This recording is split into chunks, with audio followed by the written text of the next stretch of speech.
అంటే ఈ దేశంలో హిందువుల బతుకు ఎంత దౌర్భాగ్యపు స్థితిలో ఉందో మీకు చెప్తానండి. మొన్న గుడ్ ఫ్రైడే పండుగ జరిగింది క్రైస్తవులకు సంబంధించి. ప్రతి రాజకీయ పార్టీ నాయకుడు కూడా క్రైస్తవ సోదరులందరికీ కూడా గుడ్ ఫ్రైడే శుభాకాంక్షలు. నాకెక్కడ బాధ అనిపించలా. ఎందుకు? వాళ్ళు పండగ చేసుకుంటున్నారు. వాళ్ళు సంతోషంగా చేసుకునే పండగకి వీడు సంతోషంగా శుభాకాంక్షలు చెప్పాడు. రంజాన్కి కూడా అంతే. అందరూ టోపీలు పెట్టుకుని చద్దర్లు కప్పుకొని హిందువులే.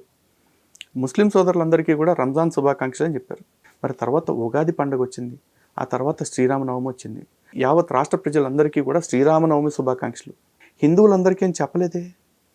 అంటే హిందువులతో పాటు శ్రీరామనవమి ఎప్పుడైనా చర్చిల్లోనూ లేకపోతే ఉగాది పండుగ ఎప్పుడైనా మసీదుల్లోనూ జరిగినాయా అందరికీ అని చెప్పడానికి? హిందువులనే వర్గం యొక్క పేరు పలకటానికి కూడా వాళ్ళ వెన్నులో వణుకు పుడుతుంది. ఎందుకు?